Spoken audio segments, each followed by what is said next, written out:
2 Reis, capítulo 2, versos 1 ao 14. Aqui a gente gosta de ler a Bíblia, viu, gente? Então a gente vai ler bastante. Combinado assim? Amém ou não amém?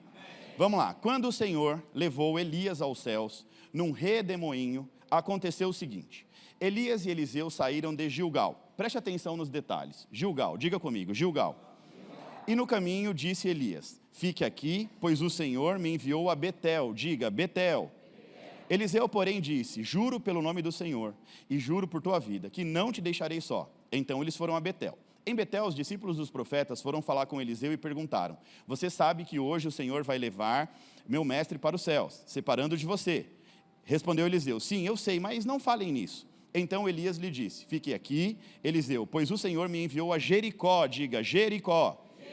Ele respondeu, juro pelo nome do Senhor e por tua vida, que não vou te deixar.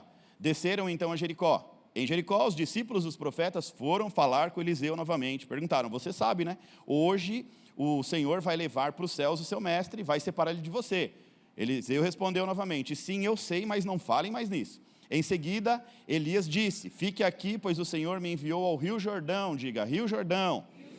E ele respondeu, juro pelo nome do Senhor e por tua vida, que não te deixarei ir só. Então partiram juntos. 50 discípulos dos profetas o acompanharam e ficaram olhando à distância. Quando Elias e Eliseu pararam à margem do Jordão, então Elias tirou o manto, enrolou e bateu nas águas. As águas se dividiram e os dois atravessaram o rio a seco. Depois de atravessar, Elias disse a Eliseu, o que eu posso fazer por você antes que eu seja levado para longe de você?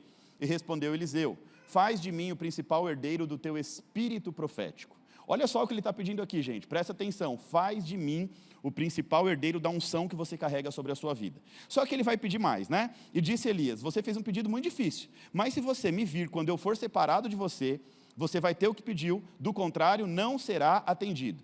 De repente, enquanto caminhavam e conversavam, apareceu um carro de fogo, puxado por cavalos de fogo, que os separou. E Elias foi levado ao céu não foi no cavalo de fogo, nem no carro de fogo. Amém ou não amém? Nós aprendemos a vida inteira que Elias subiu aos céus num carro de fogo, mas não foi. O carro de fogo, com os cavalos de fogo, veio para separar os dois. Ficou Eliseu de um lado, Elias do outro. Um grande redemoinho leva Elias aos céus, ok? Quando viu isso, ele gritou, meu pai, tu era como o carro de guerra e os cavaleiros de Israel. E quando já não podia mais vê-lo, Eliseu pegou as suas próprias vestes, rasgou ao meio. Depois pegou o manto de Elias, que tinha caído, voltou sozinho para a margem do Jordão, bateu nas águas do rio com o manto e perguntou, onde está agora o Senhor, o Deus de Elias? Tendo batido nas águas, as águas se dividiram e ele a atravessou a seco. Amém, gente? Glória a Deus. Vamos entender esse texto em nome de Jesus? Antes do Senhor arrebatar o profeta Elias aos céus, aconteceram algumas coisas aqui muito importantes, que carregam na sua essência, um significado espiritual muito profundo. Algumas lições espirituais estão escondidas aqui nesse texto, que num grosso modo passa despercebido. A gente vai lendo e não vai dando atenção aos detalhes do texto. Você notou que você repetiu o nome de alguns lugares por onde eles passaram? Gilgal, Betel, Jericó, o Rio Jordão? Muitas vezes a gente olha para os detalhes do texto e a gente não dá muita atenção. Mas esses detalhes, eles vão falar muito, vão falar de maneira poderosa, porque carregam princípios espirituais embutidos nessa essência. Então, olha só, antes de Elias ele ser arrebatado aos céus, eles vão passar juntos, Elias e Eliseu, por 4 lugares específicos. Elias e Eliseu estavam em Gilgal. Eles tiveram ali um ponto de partida. Gilgal foi o ponto de partida. Aí o texto diz que o Senhor enviou Elias a Betel, e depois a Jericó, e depois ao Rio Jordão. Então eles vão passar por 4 lugares diferentes. Em cada parada, Elias, ele vai pedir para Eliseu ficar. Em todas as paradas ele vai dizer o seguinte, ó, fica aqui. Mas Eliseu diz, não, juro pelo nome do Senhor, vou estar com você até o fim, vou te acompanhar, não vou te abandonar, vou com você. Quando eles chegam no Jordão, Elias, ele pega o manto dele, bate no rio e as águas se abrem. E eles atravessam o Jordão ali em terra seca. Ambos atravessam juntos com o Jordão em seco. Elias vai perguntar a Eliseu o seguinte, ó, quando eu subir aos céus, o que você quer? Aí ele vai dizer o seguinte, eu quero aquilo que você carrega no seu espírito, eu quero a unção que você carrega. Eu quero essa unção profética que você carrega sobre a sua vida. E Elias diz assim a Eliseu, ó, quando eu for levado aos céus, se você me ver subindo, o seu pedido será atendido. Se não, não. Então era mais ou menos assim, fica atento, porque de repente vai acontecer. Mais ou menos como a volta de Cristo. De repente vai acontecer. E se você ficar dormindo no ponto, o irmão que está do seu lado sobe e você fica. Está repreendido em nome de Jesus. Amém ou não amém? Vai todo mundo. Repreendido você ficar. Vai subir todo mundo. Amém ou não? Você ainda espera, de verdade, você ainda espera pela volta de Cristo? Seu coração anseia pela volta de Cristo? Porque a igreja cristã brasileira parou de falar dessas coisas, né? Cristo voltar, essas coisas aí, parece ser meio cafona, né?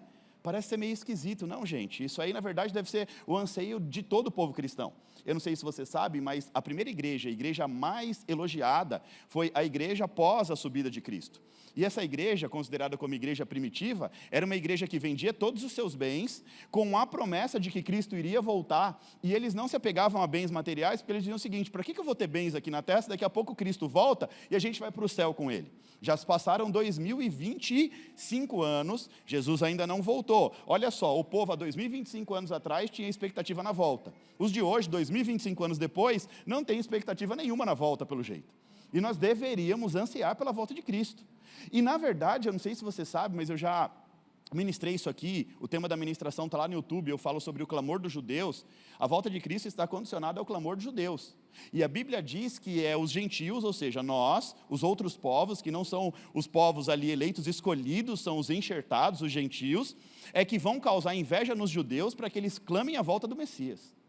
Então, olha só, gente, falar sobre a volta de Cristo é muito gostoso, tá bom? E aqui aponta literalmente para isso, né? Elias dizendo, ó, se você estiver atento, você vai receber a porção da unção, senão você não vai receber. E aí, de repente, o que acontece? Surge um carro do céu, um carro de fogo, cavaleiro de fogo, aquela coisa toda, e Elias, ele sobe ao céu no redemoinho.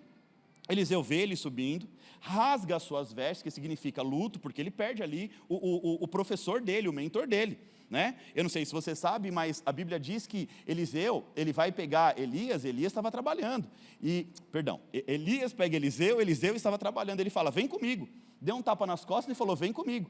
Ele largou tudo e foi seguir Elias. Ali começa um ministério profético, mas ali ele está como um aprendiz de profeta. Então ele está andando com o profeta e está ali como um aprendiz de profeta. Ele vai caminhar com ele. Então ele está ali e ele perdeu o pai dele na fé. Ele perdeu o professor, o mentor dele, porque ele subiu aos céus. E aí ele vai chorar, ele vai rasgar suas vestes, como se estivesse em luto. Aí o que acontece? O manto de Elias vem, cai ali sobre ele pega o manto.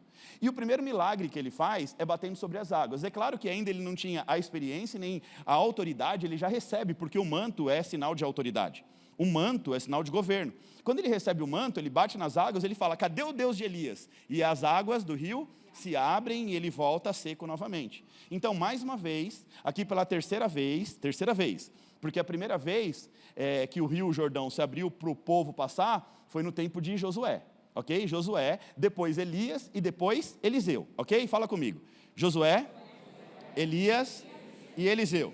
Então ele bate nas águas, ali a água se divide e ele atravessa. Ali confirma que ele recebeu o dom profético de Elias. Ali confirma que ele recebeu a autoridade espiritual. Só que preste atenção aos detalhes, essa autoridade espiritual não foi depositada por acaso. Essa história vai marcar um tempo de transição, diga, transição. Transição entre dois profetas, ok? Era uma transição. Sai Elias e agora entra Eliseu. Então Elias, ele subiu aos céus, cumpriu o ministério dele e agora vem Eliseu.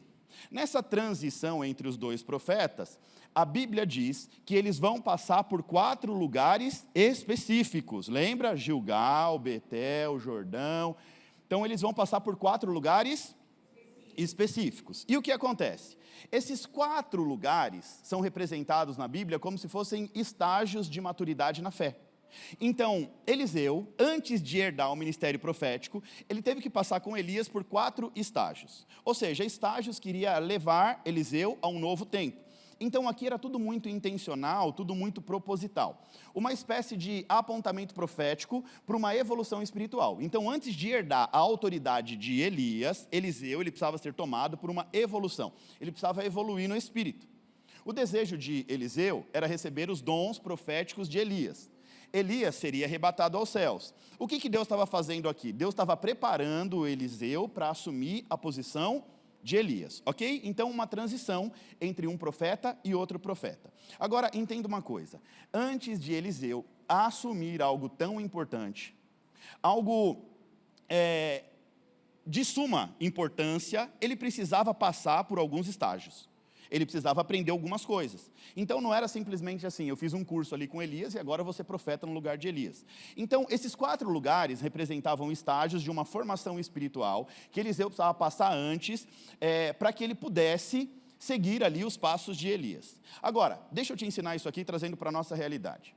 Tem muita gente que frequenta a igreja, mas não cresce espiritualmente, não progride espiritualmente, não amadurece espiritualmente, não chegam ao nível de autoridade espiritual. Então, não é o fato de frequentar ou estar no ambiente que vai tornar você uma autoridade no espírito. Precisa evoluir na fé para que um dia você tenha autoridade espiritual. E muita gente, infelizmente, passa anos dentro de uma igreja, mas nunca desenvolve o seu pleno potencial no espírito. Não evoluem o quanto deveriam evoluir. Tem gente que não evolui. Eu disse aqui domingo, era para estar aqui, mas está aqui. Espiritualmente dizendo, são pessoas que não conseguem evoluir. A Bíblia nos ensina que todos nós, eu e você, todos nós aqui, nós carregamos na nossa essência espiritual uma bênção. Deus, Ele depositou um potencial, um pleno potencial em nós, porém, nós precisamos desenvolver esse potencial.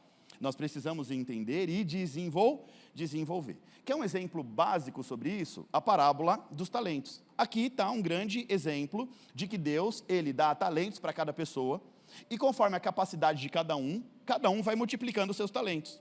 Então, vamos relembrar aqui, Mateus 25, que vai narrar a história de um mestre, de um senhor, que vai para uma viagem longa e pega ali os seus talentos e entrega na mão dos seus 3 servos. Ele vai distribuir a cada um de acordo com a sua própria capacidade. A Bíblia diz que ele vai dar de acordo com a capacidade. A um ele deu 5, a outro ele deu 2 e a outra ele deu apenas um talento. Os 2 primeiros negociam e dobram os seus talentos. O terceiro enterra o talento. Então, olha só o que acontece aqui. 2 servos desenvolvem o seu pleno potencial. 2 servos entendem aquilo que foi depositado sobre a vida deles, a importância daquilo, e desenvolve o pleno potencial. Um não desenvolve nada e, muito pelo contrário, ele ainda vai enterrar o único talento que lhe foi dado. E quando a gente não desenvolve o nosso pleno potencial, nós estamos literalmente enterrando os dons que Deus nos deu para que nós pudéssemos viver aqui a nossa razão em existir, o nosso propósito de vida na Terra. Então, quando a gente não desenvolve aquilo que Deus já colocou na nossa essência espiritual, nós estamos enterrando os nossos talentos.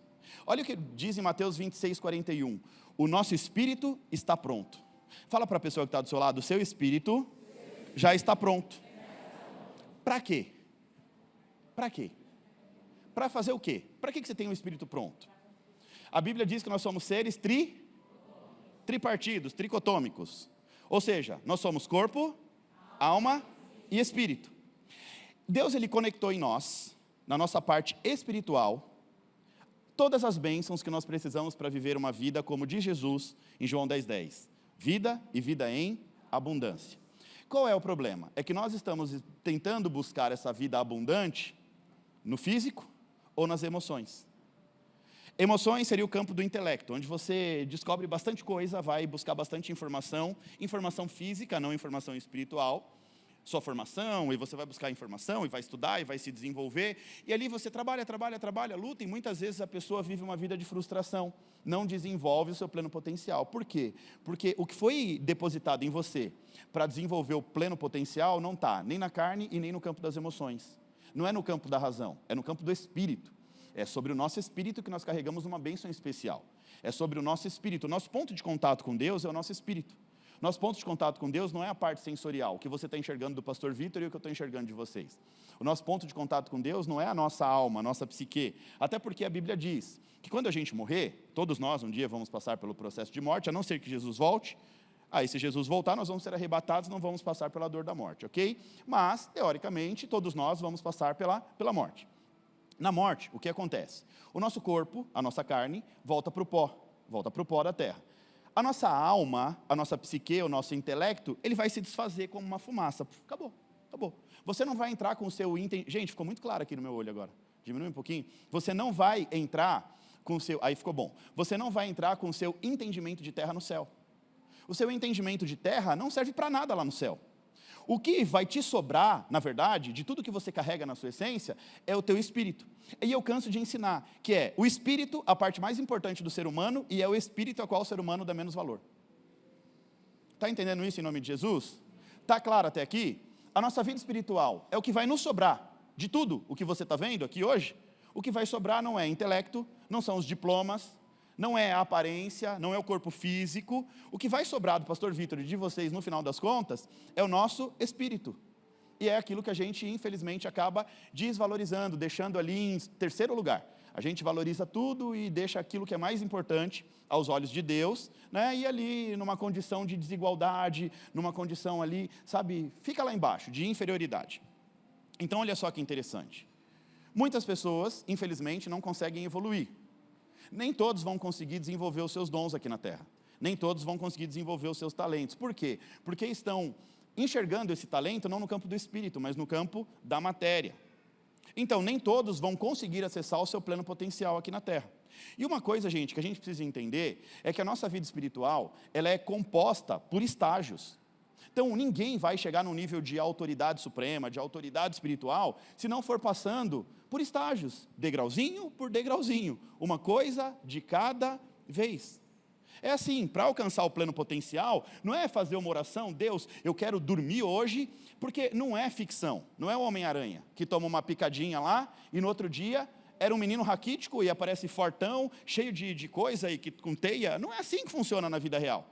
Você não vai dormir de um jeito e acordar do outro totalmente diferente, evoluído no espírito. Agora, não. É uma coisa por vez. Até porque o entendimento de Bíblia, de conhecimento e o crescimento do ser humano na Terra com Deus é um crescimento progressivo, que significa um pouquinho a cada dia. Então, você cresce buscando conhecimento diário. E você vai buscando e Deus vai revelando mais, e vai buscando e Deus vai revelando mais. Então, a gente precisa avançar nesses estágios. E cada estágio é representado aqui no texto pelas paradas específicas de Elias e Eliseu.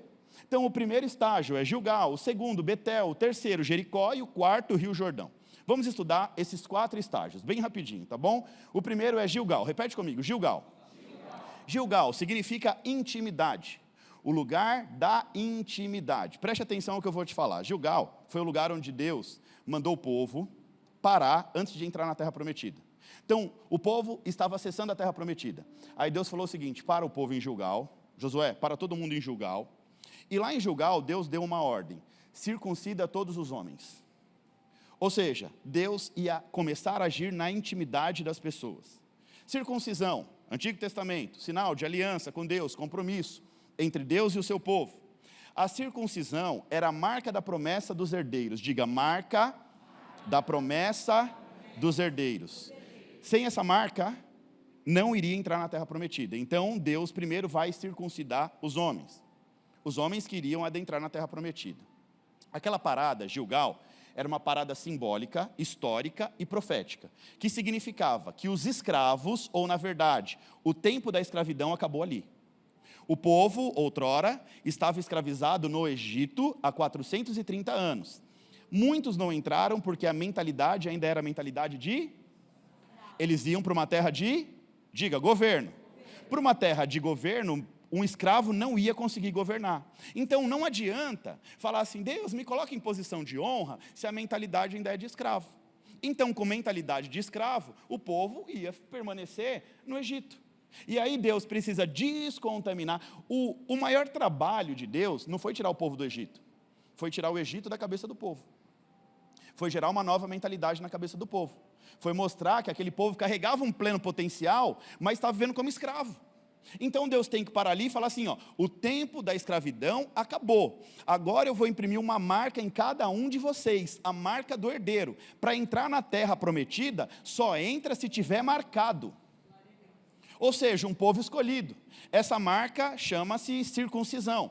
Ou seja, a mensagem de Deus era, é tempo de avançar. Tira esse escravo de dentro de você. Ou seja, a mentalidade imposta pelo Império Egípcio, Deus estava arrancando de dentro do povo. E olha o que diz em Josué 5,9. A vergonha do Egito foi removida em Gilgal. Deus, ele remove o tempo de vergonha, Deus apaga. Gente, sabe como é que é esse apagar de Deus? É apagar para sempre. Quando Deus perdoa os nossos pecados, não adianta o diabo lá e falar: Deus, lembra o dia que a fulana, que o fulano pecou em 1972, quando ele estava no carnaval. Deus, esse dia não consta. Apagou, acabou, não consta mais. Os nossos pecados são apagados, as nossas transgressões são apagadas. Então Deus perdoou, acabou. Não tem mais ninguém que pode apontar o dedo e falar: mas porque naquele ano. Não, acabou.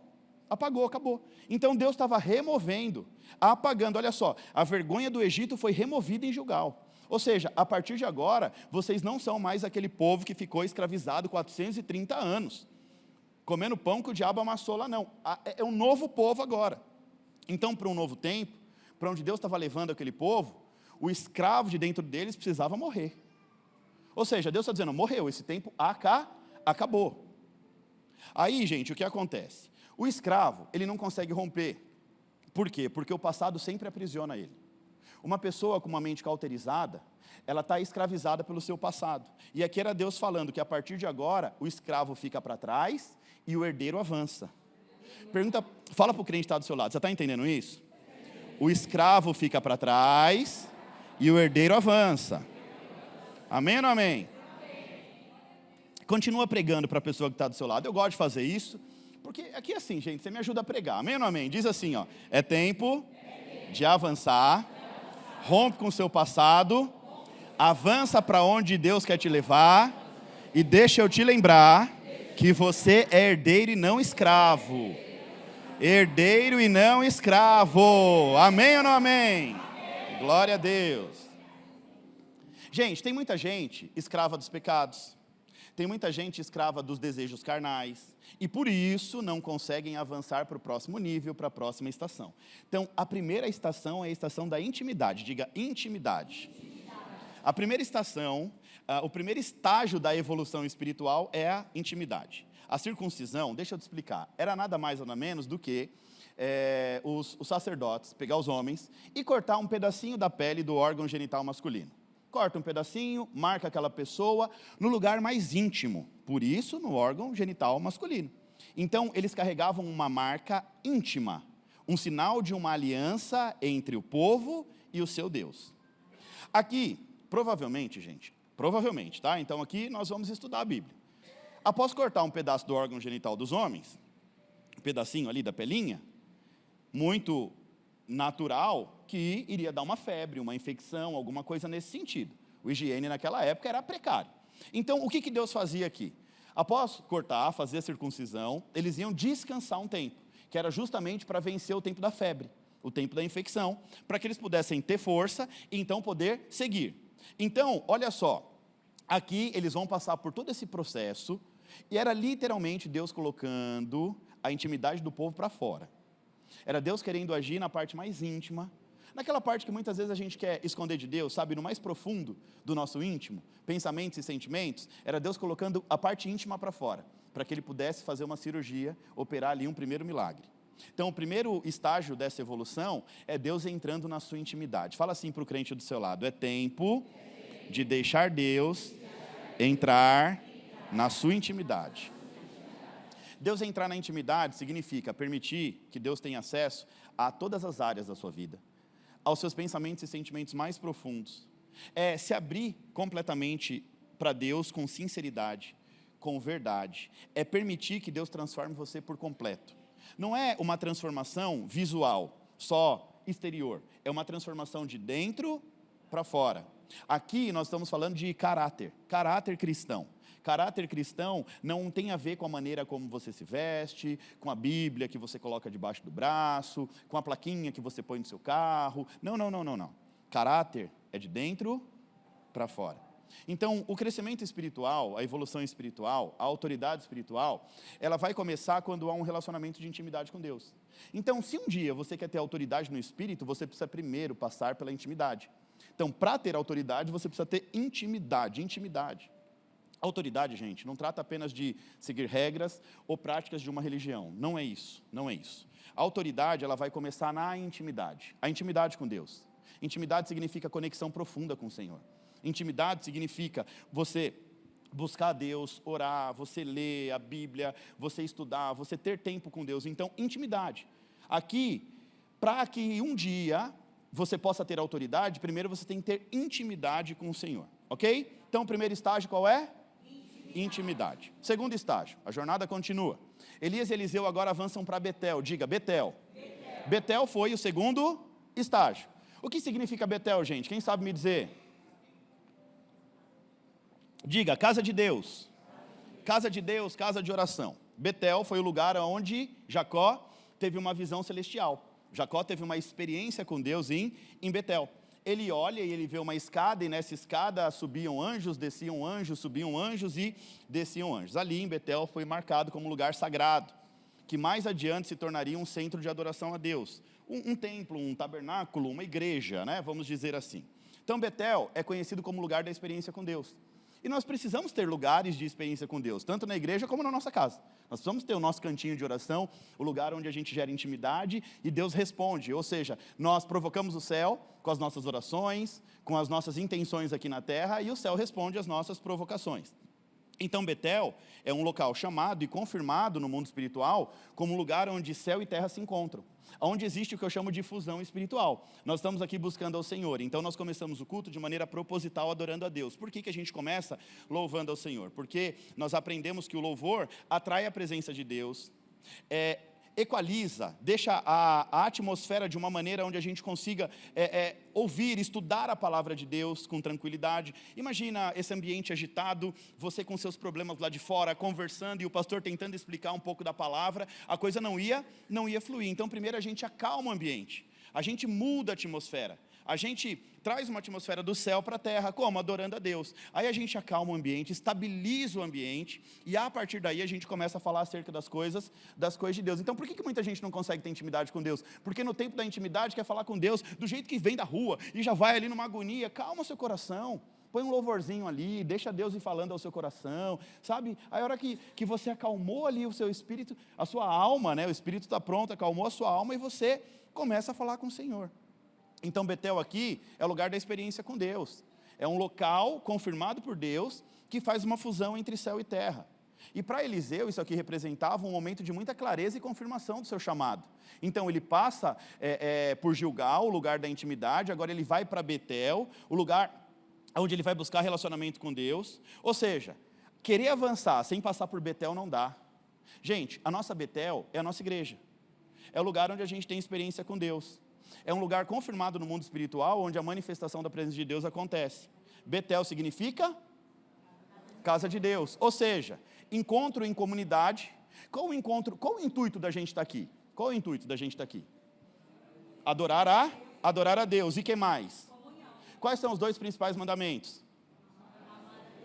Diga comigo, ame o seu Deus acima de todas as coisas e o seu próximo como a si mesmo. O que isso quer dizer? Que nós estamos aqui para adorar a Deus e para ter comunhão com os irmãos. Aí quando eu fala com o irmão que está do seu lado, eu estou provocando a comunhão. Porque tem gente que não quer, tem gente que entra e sai e nem olha na cara de ninguém. E esse lugar é um lugar de comunhão, ou pelo menos, né? Na essência, é para ser um lugar de comunhão. Aí o irmão entra, sai, não fala com ninguém.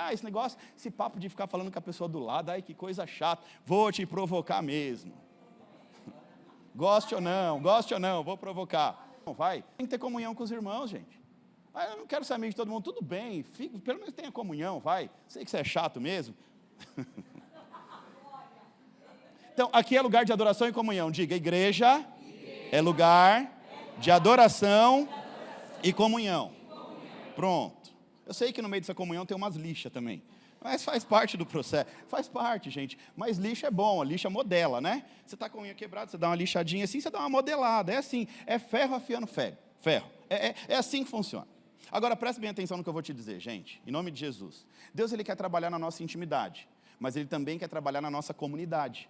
Então, primeiro Deus quer trabalhar na tua intimidade e depois na comunidade. Por quê? Porque tem gente que se entrega a Deus na intimidade, mas é reprovado na comunidade.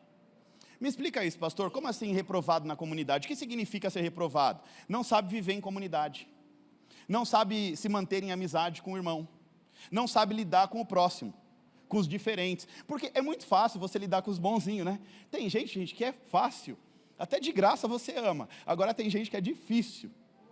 Tem gente que é complicada, mas você precisa aprender a lidar com essas pessoas.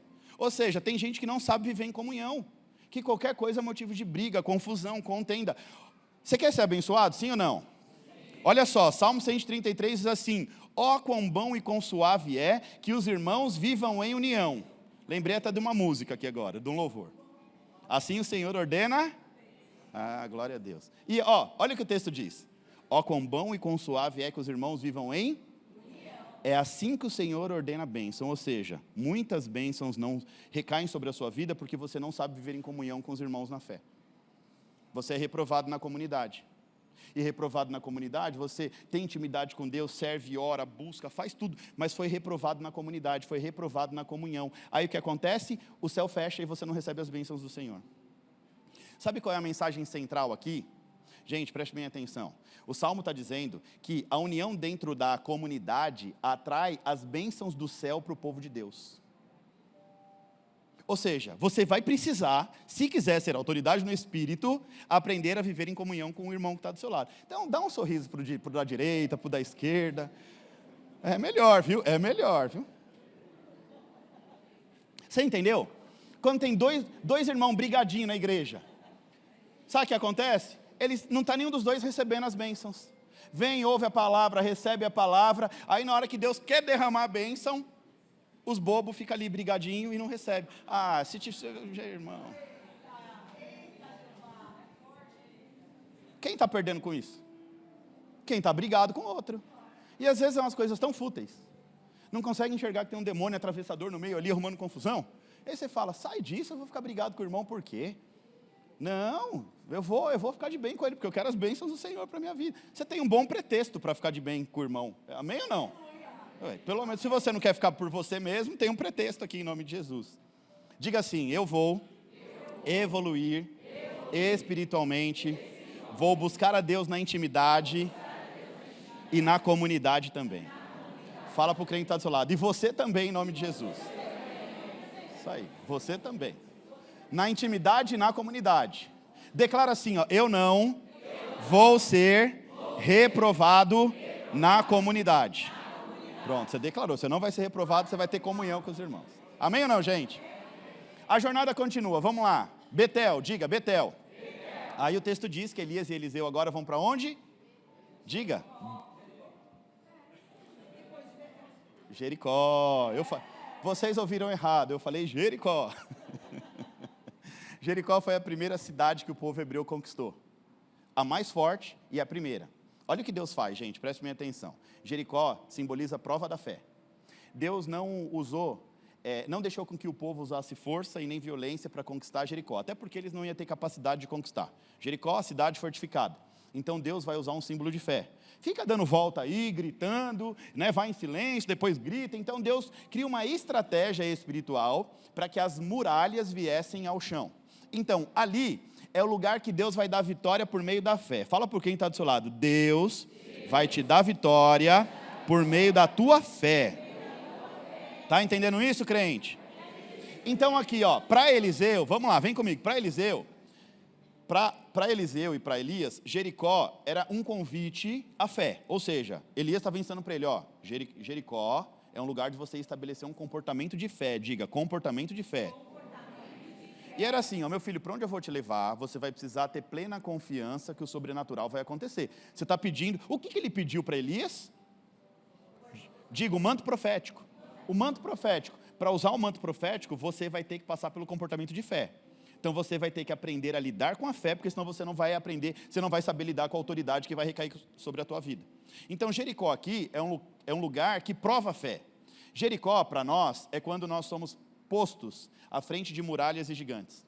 Sabe quando vem a luta, a dificuldade do dia a dia, porta fechada? Essa é a sua Jericó. E é o seu comportamento de fé que vai dizer quem você é. Diante de uma dificuldade, a sua murmuração e a tua reclamação não vai deixar você ir para lugar nenhum. É o seu comportamento de fé. É a sua confiança no Senhor que vai te fazer subir de nível. Você está entendendo isso em nome de Jesus? Então a sua fé é revelada onde, gente? Diante da sua Jericó. A sua fé não é revelada quando está tudo bem. Quando está tudo bem é lindo, maravilhoso, né? Está tudo bem, tá comendo bem, está passeando, tem dinheiro no bolso.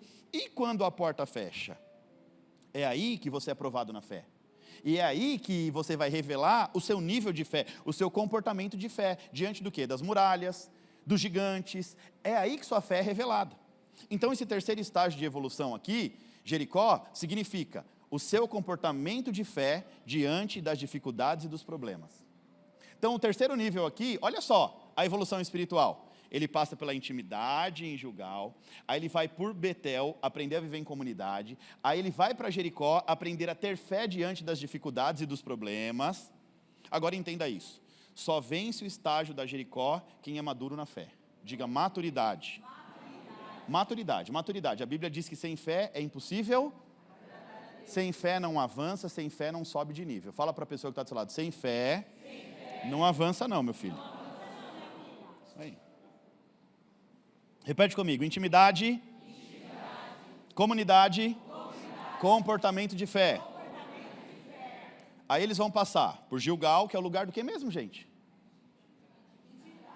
Fala comigo. Intimidade, diga intimidade. Betel, o lugar do quê? Experiência com Deus aonde? Ó, que legal. Experiência com Deus na comunidade, né? Os irmãos aí, lembra daquele irmão? Daquela irmã? Que você não vai muito com a cara? É esse aí que você tem que ter comunidade. Senso de comunidade, experiência na comunidade. Passa por Jericó, o lugar onde Deus prova a fé. E agora eles vão para onde mesmo? Jordão. Jordão é um ponto sem volta. Chegou na frente do Jordão, não tem volta. Agora é vai ou vai. Ali Deus fala, ó, escravo nunca mais. Dali para frente. Jordão também é lugar de batismo. Jordão simboliza transição para uma nova fase. O quarto estágio da evolução espiritual aqui é Jordão. Atravessou o Jordão, o que vem? Terra prometida. A terra que Deus havia prometido a Abraão lá atrás. Esse povo está diante do Jordão, atravessa o Jordão, entra na terra prometida. Aí o texto diz o seguinte, gente, olha só. Terra prometida é o centro da vontade de Deus para a sua vida. A sua terra prometida é aquilo que Deus estabeleceu para você desde o dia que você nasceu. Eles atravessam aqui o Jordão. Aí o texto diz que após atravessar em terra seca, Elias é arrebatado aos céus. Eliseu recebe a capa. O Jordão marca o fim do ministério de Elias. E agora a transição para o ministério de... Então, o Jordão é um lugar de maturidade. Fala comigo de novo. Intimidade, comunidade, comportamento de fé e maturidade. Você está anotando essas coisas aí ou não? Anota, em nome de Jesus. Então, 4 estágios de evolução espiritual. Presta atenção. Não tem evolução espiritual, não tem autoridade espiritual. Se você não passar por esses estágios, você não chega no nível da autoridade. Em outras palavras aqui, quer autoridade espiritual? Esteja preparado para, 1, Deus mexer lá na sua intimidade. Mexer na intimidade normalmente é mexer naquilo que está quieto. Sabe aquilo que você fala, Deus, deixa isso quieto? Não dá para deixar quieto. Deus precisa mexer, cutucar, trazer para fora, para te livrar, porque normalmente algumas coisas estão presas dentro de você, que não te deixa romper, que não te deixa acessar o próximo nível. E se Deus não entrar na sua intimidade, para mexer no que Ele precisa mexer, você não vai conseguir subir de nível. Esse mexer na intimidade aqui, é Deus vasculhar o mais profundo dos seus pensamentos e sentimentos. É ir lá, na raiz dos pensamentos e sentimentos. Então, a primeira coisa que você precisa entender, se você quer ser tomado de autoridade no Espírito, Deus vai ter que mexer lá na tua intimidade. Você tem que estar disposto e aberto para Deus entrar na tua intimidade, para que você abra o teu coração para Ele, para que as coisas comecem a acontecer na sua vida. Segundo, você tem que estar preparado para Deus colocar a sua fé em prova. Porque às vezes a gente fala, eu quero ser um homem e uma mulher de fé, mas você nunca pediu para Deus provar a tua fé, né? Já parou para pensar nisso? Domingo, nós estávamos aqui no culto e tal, e no final do culto eu pedi para algumas pessoas que estavam tomadas pelo medo, eu ministrei sobre medo, para vir no altar, e na terça-feira nós recebemos um depoimento muito lindo de uma moça aqui da igreja, que ela apareceu nas costas delas um caroço, e ela ficou desesperada por conta daquele caroço, um caroço grande, chamou o marido para apalpar e olhar, e ela veio domingo para a igreja assim, arrebentada. Veio no culto da manhã, veio no culto da noite, nos 2 cultos ali ela veio diante do altar, e ela falou que quando foi de segunda para terça-feira, ela apalpou o lugar do caroço, e não tinha mais. Ela mandou uma mensagem para a pastora chorando, pastora, muito obrigado, que culto lindo, que maravilha. E essa é uma das coisas que eu sempre pedi para Deus. Desde o começo da nossa igreja, Deus havia falado por intermédio de profetas que a nossa igreja seria uma igreja que teria uma unção de cura. E eu sempre orei para Deus assim: Deus, se for para derramar essa unção, derrama sobre o ambiente, sobre a ministração, sobre que não tem a ver comigo. De eu ter que tocar em alguém, orar por alguém, para que a pessoa... Porque existe uma linha muito tênue entre autoridade espiritual e idolatria. A pessoa, quando tem um nível de autoridade espiritual, ela ora por uma pessoa, as coisas acontecem, aí as pessoas tendem a idolatrar. Então eu sempre peço, Deus, que isso aconteça de uma forma natural, durante uma ministração, que a pessoa seja tomada pelo fogo do Espírito, que a pessoa ao sentar aí nessa cadeira, ela sinta a tua presença, que durante o louvor, que durante as ministrações, que no final do culto essa pessoa se renda, né, e as coisas vão acontecendo. Então, olha só que depoimento lindo, né? Curada de um caroço, que nem sabia qual era o diagnóstico, e nem chegou a fazer, mas Deus é bom. E eu disse que Deus ia dar alguns sinais, que Deus ia fazer coisas durante essa semana, que teriam tudo a ver com a nossa ministração de domingo, né? Então, gente, a gente precisa entender algumas coisas aqui. Muitas vezes a gente quer crescer, subir de nível espiritualmente, mas a gente não quer ser provado na fé. A gente não quer ser provado. E como é que você vai ter fé se você nunca for provado? Deus colocar a sua fé em prova não significa que Deus está te punindo, não é isso. Ah, então Deus agora está me punindo. Deus me castigou. Deus me abandonou. Não, gente. Isso aqui é um processo de lapidação espiritual. Quando Deus prova a nossa fé, Ele está nos lapidando. Esse é o intuito de Deus. A gente está estudando o livro de Oséias. O livro de Oséias narra um povo divorciado de Deus, um povo que representa uma prostituta, que o marido vai lá e pega ela, né, e dá uma boa vida, e ela volta de novo para a vida dela. Isso é Deus e o povo de Deus. O povo de Deus não quer nada com Deus o tempo inteiro, e aí Deus vai, resgata, tira da lama do pecado, cuida, trata, aí o povo vai, aí Deus resgata de novo, o tempo inteiro Deus sendo misericordioso com o povo, e aí Deus vai chegar uma hora que Deus não vai aceitar a adoração desse povo. A Bíblia diz que o povo vai se reunir, e eles vão adorar a Deus, e Deus fala: não, para, eu não quero, eu não quero o seu sacrifício, eu quero o seu coração, eu quero que você mude de vida, que você queira realmente, né, ter uma vida de intimidade, porque o povo estava tentando enganar Deus. O juízo de Deus vem, 2 dias de juízo, e eles falam assim: Senhor, já está bom, 2 dias, a gente está voltando assim, pegamos a Bíblia, estamos lendo aqui. O cerne do livro de Oséias é Oséias 4:6, e o povo de Deus perece por falta de conhecimento. O que o povo faz para tentar enganar Deus? Vai buscar conhecimento. Já estamos buscando conhecimento acerca do Senhor. 2 dias já, no 3º o Senhor nos cura, nos livra. Aí Deus fala: nada feito. Vai passar um bom tempo. Assim, vou provar a fé de vocês, vou deixar o inimigo subjugar, vou deixar perder, vou deixar sofrer, para que vocês entendam. E aquilo não é punição, é amor. A Bíblia diz que Deus, quando Deus ama um filho, Ele põe à prova. Deus confronta o filho que ele ama. Então, se Ele ama, Ele vai confrontar. A vida que você está levando não está legal. Você vai continuar assim até quando? Então, aqui, não era Deus colocando a fé em prova no intuito de punir, de castigar, de abandonar. Não, é lapidação espiritual. Entenda bem. Se Deus está te provando, é porque Ele está te lapidando. Olha o que diz 1 Pedro, capítulo 1, versículo 7. Assim acontece com a fé de vocês. Ela é provada como ouro, é provada no fogo. E a fé resiste à prova, é muito mais valiosa do que o ouro que se destrói, mesmo que seja refinado pelo fogo. Olha o que esse texto está dizendo, gente. O que acontece com o ouro quando ele é lançado no fogo? O ouro, na verdade, é uma pedra bruta, que na essência dele carrega impurezas. O fogo vai tirar a impureza do ouro. Então, quando o ouro é lançado sobre o fogo, sobre a alta temperatura do fogo, o calor vai derreter o ouro, vai separar as impurezas e vai tornar o ouro limpo, puro, mais valioso. Assim como o ouro, a nossa fé, ela tem a ver com o nosso caráter. Eles são cheios de impurezas. Fé e caráter do ser humano é cheio de impureza. Por exemplo, medo, orgulho, incredulidade. Uma fé que carrega incredulidade é uma fé impura. E aí precisa passar pelo processo de purificação, de lapidação, para que seja agora uma fé bitarrom, uma fé acima do nível. Ou seja, muitas vezes a gente é preso aonde? No apego material, na incredulidade, no orgulho, no medo, e é por isso que Deus prova a nossa fé. Então, quando Deus permite que a gente passe pelo fogo, pela provação da vida, o que Deus está permitindo aqui? Purificar a nossa fé como ouro, com o intuito de refinar a nossa fé. de extrair o melhor. É como a azeitona que passa na prensa. É prensada para extrair o azeite, ou seja, para extrair o melhor. E tudo isso faz parte de uma evolução espiritual. Eu quero ser uma autoridade no Espírito, mas a minha fé nunca foi provada. Eu nunca passei por algo, sabe, na vida a qual eu pude demonstrar o quanto de fé eu tenho. Então a autoridade espiritual não é uma tarefa simples. É para todos, mas precisa pagar um preço para evoluir. Está entendendo isso em nome de Jesus?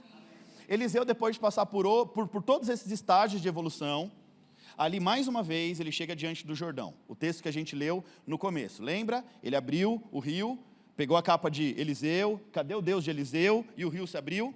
O que acontece aqui? Ele vai pegar a capa, vai bater no rio, vai abrir e vai atravessar em terra seca. Ele passa por todos os estágios. Vamos relembrar, gente? Diga: intimidade, comunidade, comportamento de fé e maturidade.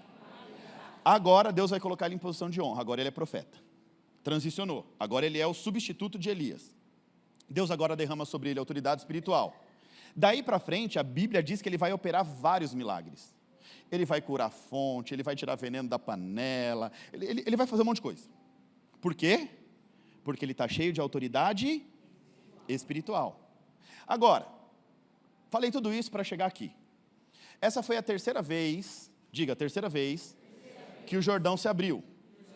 A primeira vez foi com Josué, a segunda vez foi com Elias e a terceira vez com Eliseu. Diga comigo: Josué, Elias e Eliseu. Esses três tiveram autoridade espiritual para abrir o Rio Jordão. Atenção, gente, aos detalhes. A primeira vez foi em Diga, Eliseu. Agora, Eliseu não está mais presente. A segunda, é isso aí. A primeira foi em Josué, a segunda em Elias e a terceira em Eliseu. Agora, entre Josué e Eliseu, a gente está falando de séculos de separação. Uma ideia, 500 e poucos anos, quase 550 anos. Entre a primeira vez que o Rio Jordão se abriu, em Josué, eu errei, tá? Eu falei Eliseu. Em Josué, e a terceira vez, em Eliseu, séculos separam esses dois feitos. Aproximadamente 550 anos separam Josué de Eliseu. A primeira vez que o Jordão se abriu, Eliseu, ele não viu. Ele, diga, ouviu. Fala para a pessoa que está do seu lado, sua evolução espiritual começa no ouvir. Olha o que diz Romanos: a fé vem pelo ouvir e ouvir a palavra de Deus. Toda evolução espiritual começa no ouvir, quando você dá ouvidos à palavra. Você precisa ler a palavra de Deus, você precisa estudar a palavra de Deus, você precisa ouvir a voz de Deus através da palavra, você precisa se expor ao ambiente da palavra. Você precisa se expor ao ambiente da palavra. Esses dias uma pessoa perguntou assim para mim: pastor, como eu faço para conhecer a Bíblia como o Senhor, chegar nesse nível? Eu falei: se expõe ao ambiente da palavra. Não importa o que eu estou fazendo, eu estou no carro dirigindo, eu estou ouvindo uma ministração, eu estou na academia, eu estou ouvindo uma ministração, eu estou fazendo um curso, eu estou estudando, eu estudo a Bíblia no mínimo umas 2 horas por dia. Aonde eu estou o tempo inteiro conectado com a palavra de Deus. Isso, para mim, já passou do nível do aprendizado, é responsabilidade, porque eu sou pastor de uma igreja local e eu preciso alimentar essa igreja pelo menos quarta e domingo. Então, é palavra que não acaba mais. A igreja local, normalmente, é uma igreja mal acostumada. Por quê? Se o pastor vir com comida requentada, pronto, deu ruim. Essa aí o pastor já pregou. Então, você tem que estar o tempo inteiro o tempo inteiro se reinventando. Então é ouvir, ouvir, ouvir, ouvir, ouvir, ouvir e ouvir. Pergunta para a pessoa que está do seu lado: o que você anda ouvindo? O que está te enchendo? Você está se enchendo da palavra de Deus? Não precisa me responder, não. Você está entendendo? Quer ter autoridade? Você precisa se encher da palavra, ouvir a palavra. Quer vencer as impossibilidades da vida? Sim ou não? Sim ou não? Comece a ler sobre o Deus que vence todas as batalhas. Por que muita gente se acovarda diante de um problema? Porque não se enche de Deus que vence todos os problemas. Se você está ali, ouvindo a história de Eliseu, que era um simples agricultor e se tornou um grande profeta, e Davi, e não sei o quê. Você está se enchendo de coisa ruim, vendo o dia inteiro. Eu estava falando isso hoje. Você fica assistindo esses programas de televisão, matou um, matou o outro, sequestrou. Aí você fica assistindo isso, você fica tudo cheio disso, gente. Tem medo de sair na rua. Sai na rua, acha que alguém vai roubar, pode acontecer, mas, pelo amor de Deus, vamos mudar um pouco essa frequência. Se conecta um pouco mais com a frequência da palavra de Deus, deixa Deus, direcionar o seu ser em nome de Jesus. Gente, deixa eu falar algo aqui para você. Se você se expor ao ambiente da palavra de Deus, preste bem atenção, aquilo que você ouvia começa a acontecer. Quando você começa a ouvir, uma coisa acontece, tem uma coisa mágica na palavra. Diga o que, pastor? Aquilo que você só ouvia começa a acontecer. Aí você começa a ouvir uns negócios, você fala assim, como assim? Aí daí a pouco você vai ver isso acontecer na sua vida. Então ouça mais a palavra de Deus. Fala para a pessoa que está do seu lado, se você se expor ao ambiente da palavra de Deus, aquilo que você só ouvia começa a acontecer na sua vida. Amém ou não amém? Declara em nome de Jesus, é isso aí, amém. Então olha só, a primeira vez que o Jordão se abre diante de Josué. A segunda? E a terceira? Na de Elias, Eliseu estava presente. Olha só, a primeira, Eliseu não estava presente, ele ouviu falar. O Jordão já se abriu, a história chegou, ele ouviu falar. Agora, ele está do lado de Elias. Ele vê, mas não foi ele que experimentou abrir o rio para passar em terra seca. Ele ouviu falar. Agora, ele viu com os próprios olhos. Sabe por que ele viu? Por quê, pastor? Porque ele não desistiu. Note que 4 vezes Elias falou para ele, volta, desiste. Ele fala, não volto, não desisto. Entenda isso, gente, só vê um milagre quem não desiste no meio do caminho. Só vê milagre quem não desiste no meio do caminho. Qualquer decepçãozinha, parei, desisti. Você nem passou pelas 4 estações ainda, fala para a pessoa que está do seu lado, ainda faltam algumas estações, meu filho. Calma seu coração. Deus está gerando autoridade no teu espírito. Aí desiste no meio do caminho e não vê o milagre. É assim que funciona. Na vida real é assim. Quem para, quem desiste no meio do caminho, não vive o extraordinário. Para a faculdade no meio do caminho, você nunca vai ter sua formação. Tudo que você para no meio do caminho, vai parando no meio do caminho, não vai te distanciando do milagre. Então Eliseu diz, não desisto. Não vou desistir, você está me mandando embora, mas eu não vou. E imagina, gente, se ele fosse pavio curto, mandou embora 4 vezes, vou embora, chega, já me mandou embora. Não vou embora, vou ficar aqui do teu lado, vou receber a unção que você carrega sobre a minha vida. Ele foi, como diz no ditado popular, tinhoso, né? Vou ficar aqui, quero essa unção sobre a minha vida. Não, nada vai tirar esse... Não, eu vou viver isso, você não está entendendo. Eu vou ter porção dobrada. Porção dobrada significa, eu vou carregar o que você carrega e também vou destravar no meu espírito aquilo que eu carrego. Não é que ele recebeu a porção dobrada de Elias. Ele recebe a porção de Elias e a porção dele, por isso porção dobrada. E a Bíblia diz que Elias em vida fez 7 milagres. E Eliseu em vida fez 13 milagres. Isso é porção dobrada? 7 vezes 2. Mas a Bíblia diz que depois de morto, onde ele foi sepultado, colocaram um outro defunto, de tocar no caixão dele, o defunto ressuscitou. Então, o 14º milagre aconteceu. Aquilo que Deus prometeu, Deus cumpriu. Porção dobrada. Olha a evolução espiritual acontecendo, gente. Primeiro, ele ouviu. Depois, ele viu, com os próprios olhos. Ele viu Elias abrindo o Jordão para passar. Aqui significa que ele viu, mas ainda não era com ele. Ainda não estava na hora dele. Não era através dele. Mas Deus já estava gerando uma experiência nele. Por isso, alegre-se quando você vê o seu irmão sendo agraciado por Deus, recebendo um milagre, recebendo uma bênção. Porque você já está vendo, você já subiu de nível. Antes você só ouvia. Nossa, o fulano de tal foi abençoado por Deus. Agora você está vendo, ou seja, se o irmão do seu lado está sendo abençoado, quer dizer que você está subindo de nível. Por isso alegra o teu coração. Viu o irmão sendo abençoado? Opa, eu estou vendo com os meus próprios olhos. Quer dizer que o meu está chegando. O próximo nível é experimentar. Ouviu, viu, experimentou. Ele fez acontecer. Sabe o que significa isso, gente? Isso aqui ainda não era o tempo dele. Não era o tempo dele. Então Deus estava mostrando, ó, eu estou te modelando, eu estou te ensinando, eu estou te treinando. Então primeiro você ouviu há 550 anos atrás, agora você está vendo com seus olhos. Ou seja, gente, Deus está mostrando ali que alguma coisa ia acontecer. Deus estava operando o seu poder através de Elias. Ou seja, ainda não era hora de operar poder através de Eliseu. Deus queria que ele visse com seus próprios olhos o que ele fazia através de Elias, para que aquilo fosse gerando no coração dele algo para que ele um dia pudesse estar naquela mesma posição, ou seja, não era através dele, mas ele estava no ambiente certo.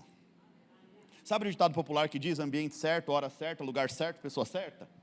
Ele viu com seus próprios olhos Deus manifestando o seu poder espiritual através da vida de Elias.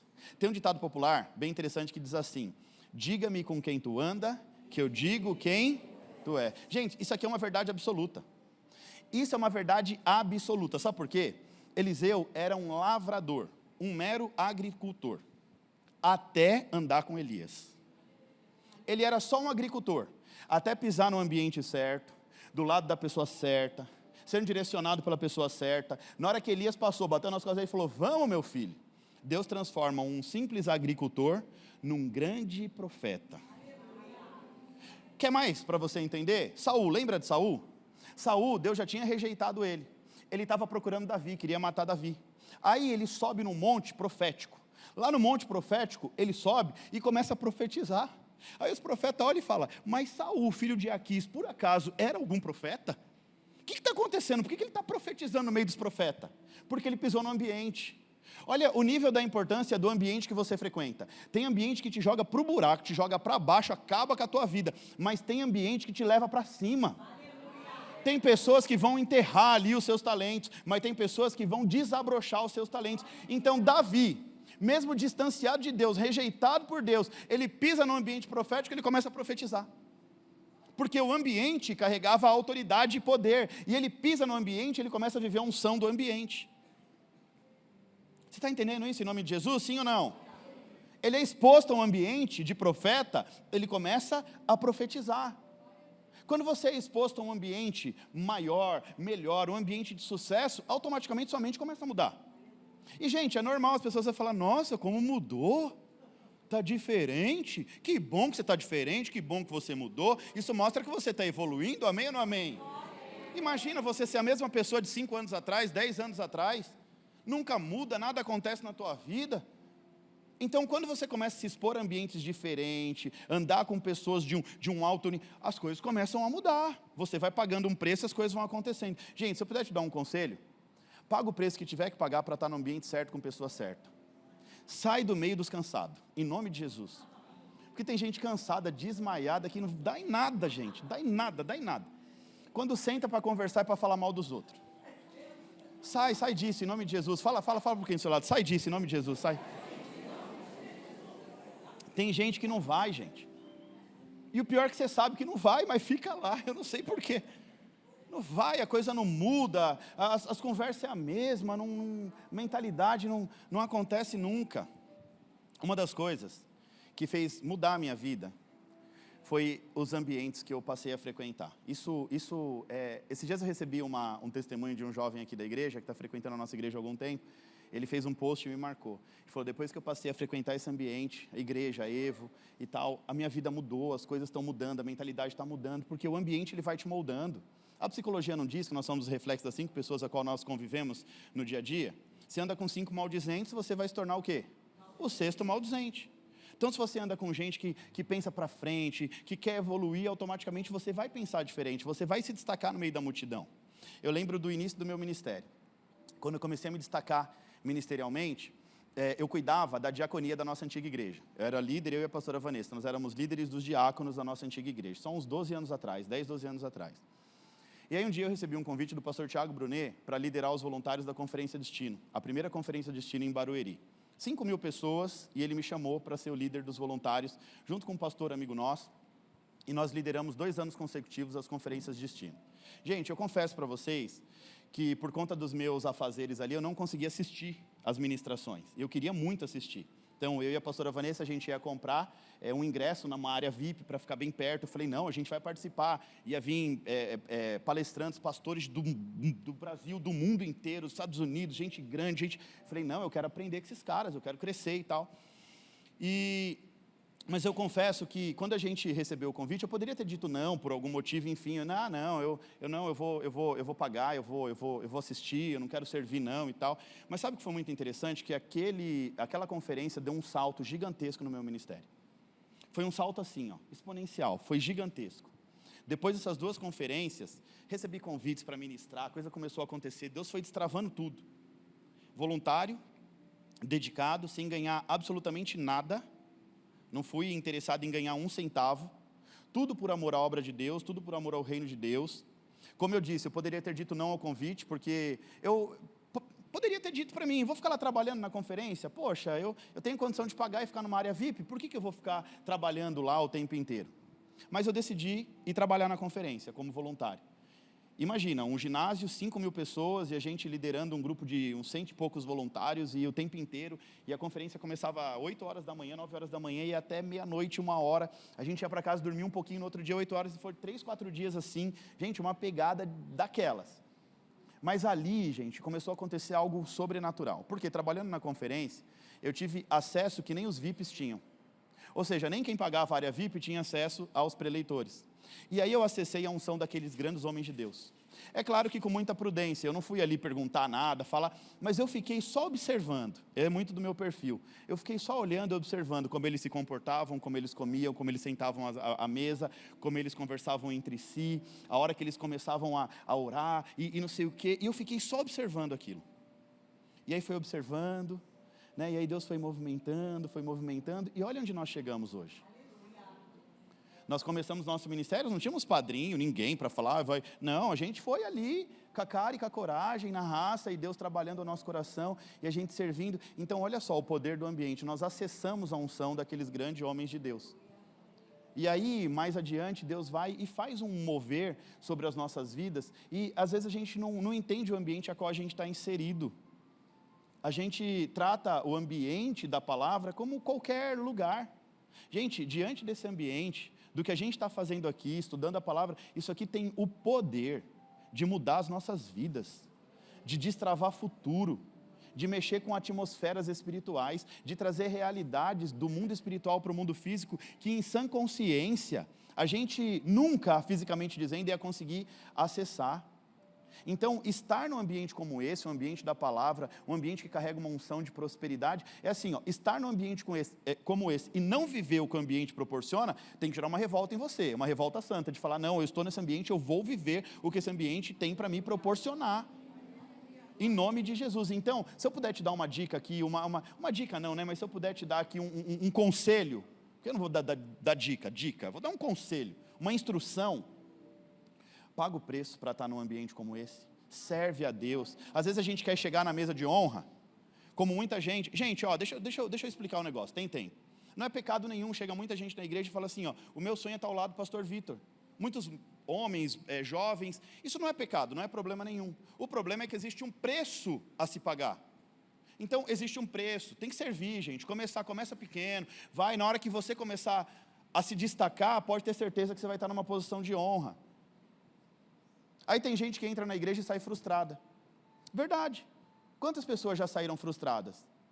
Teve gente que chegou a ser meu staff aqui na igreja e achou que ser staff era estar sentado à mesa sendo mentoreado por mim. Mas aí descobriu que ser staff começa primeiro, servindo água para o pastor, pegando a mala do pastor. Ah, não, isso é chato. Isso aí não, isso eu não quero não. Eu achei que era para ficar sendo mentoreado. E muitas vezes a gente acaba perdendo grandes oportunidades, porque a gente já quer estar no nível da autoridade espiritual. Existem vários estágios que você ainda precisa... tem uma escada aí para você subir ainda.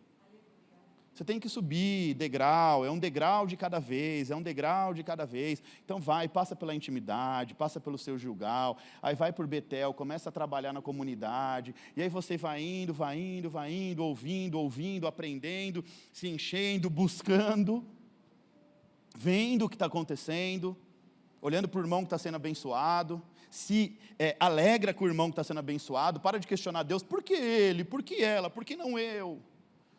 Porque não chegou o seu tempo ainda. Espera o seu tempo, em nome de Jesus. Amém ou não amém? Espera o seu tempo, continua fazendo a tua parte, servindo a Deus, alegra-se no Senhor, deixa Deus te honrar em nome de Jesus. Voltando para Eliseu. Ele viu, ele ouviu, e agora, tomado por autoridade, ele vai fazer. Diga, agora ele vai fazer. Diga assim comigo, ver, ouvir, fazer. Fazer ou experimentar, ok? O fazer significa aqui, experimentar a autoridade que Deus depositou no homem de Deus. Então, na primeira vez, ele não estava presente, mas ele ouviu falar. Ele deu ouvidos. Na segunda vez, ele assistiu, ele viu com os próprios olhos. E na terceira vez, ele experimentou, ele executou, ele fez. Fala para a pessoa que está do seu lado com autoridade espiritual, chegou o tempo de você experimentar o poder de Deus na sua vida em nome de Jesus.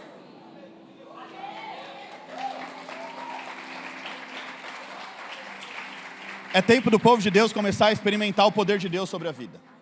É tempo de você começar a experimentar o que Deus tem sobre a sua vida em nome de Jesus. E eu quero declarar, você vai experimentar o poder de Deus na sua vida em nome de Jesus. Se envolve mais com a palavra de Deus. Se envolve, ouve. Se envolve com a palavra. Sabe, ao invés de você ficar perdendo tempo com coisas fúteis, se envolve na palavra. Gente, a gente tem um canal para aprender a Bíblia. E sabe qual é a nossa maior audiência?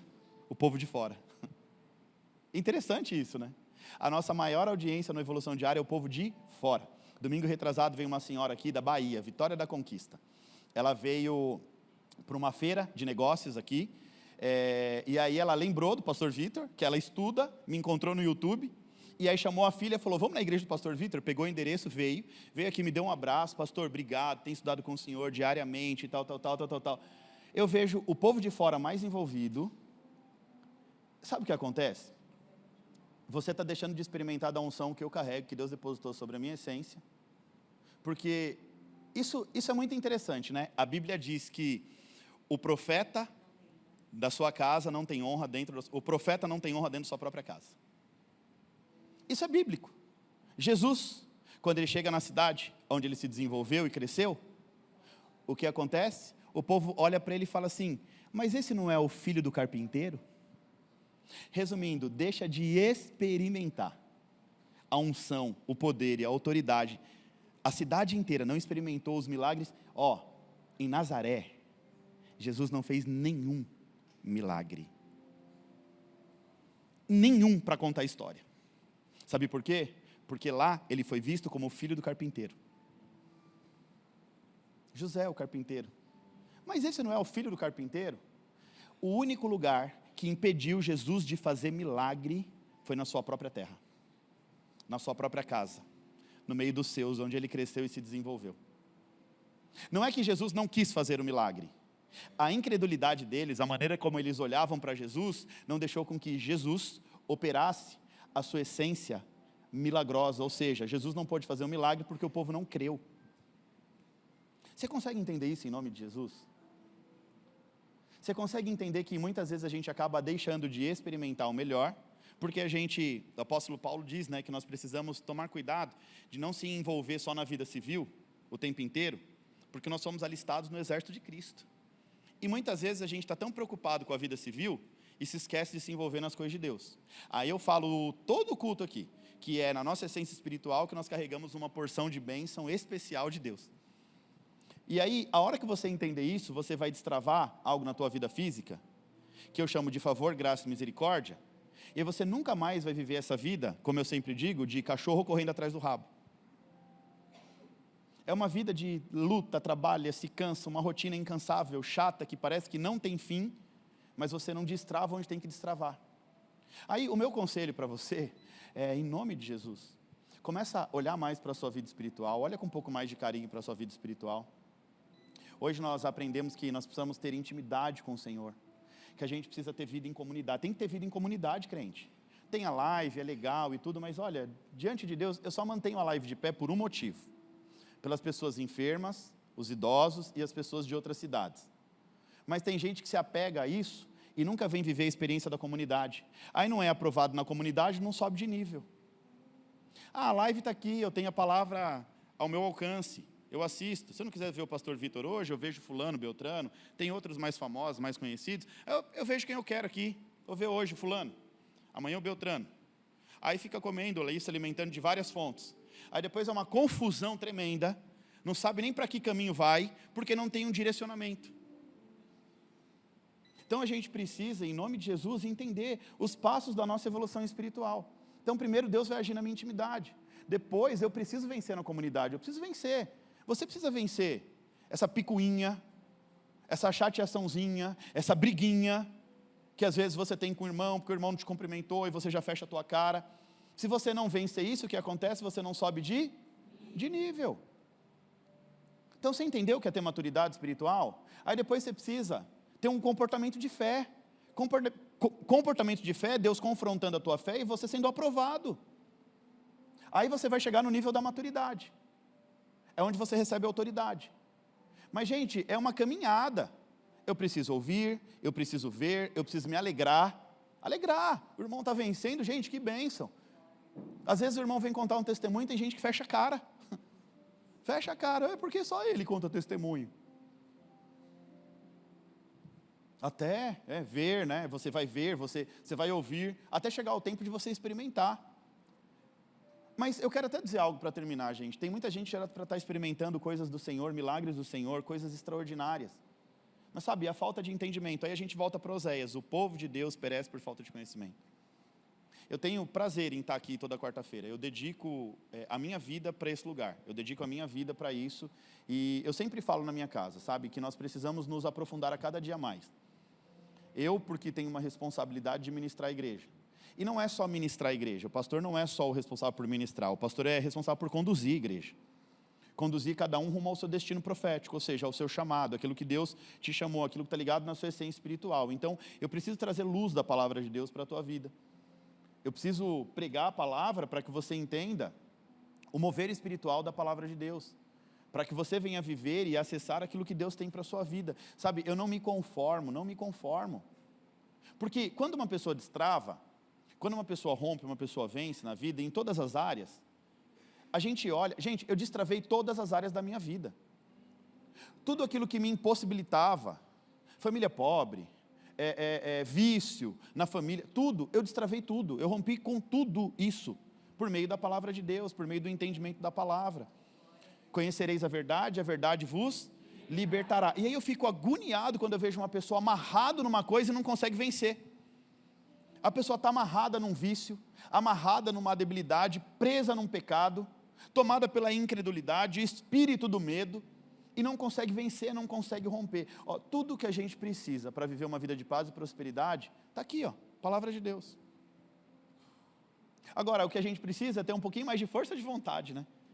De examinar mais as escrituras, de ler mais a palavra de Deus, de ouvir. E gente, hoje em dia não tem desculpa, você está no seu carro, no trânsito, no metrô, no ônibus, você pode estar com um fonezinho de ouvido ali, ouvindo uma ministração, estudando a palavra de Deus. Não tem desculpa para estudar a palavra de Deus. Então, se a gente não interagir com a palavra, não pagar o preço, e assim, parabéns, sabe, de verdade, quarta-feira, né, muita gente tem a desculpa, tá frio, é trânsito, sempre tem uma desculpa para não estar num ambiente que pode promover libertação e prosperidade, paz e acesso para a tua vida. Então, parabéns para quem paga o preço de estar aqui presencialmente. Você que está na live, amém pela sua vida. Mas quem paga o preço para estar no ambiente da comunidade, viver a comunidade é importante, viver o ambiente da comunidade, vencer na comunidade é importante, se envolver na comunidade, servir na comunidade, tudo isso é importante para o nosso crescimento. Então a gente está falando de autoridade espiritual, e tem muita coisa que a gente só vai viver e experimentar com autoridade no Espírito. Então, em nome de Jesus, você precisa destravar, amém ou não amém? Diga assim bem alto, eu quero experimentar o poder de Deus na minha vida, na minha casa, no meu trabalho, na minha família, no meu casamento, no meu ministério, nas minhas finanças. Eu quero e vou experimentar o poder de Deus em nome de Jesus.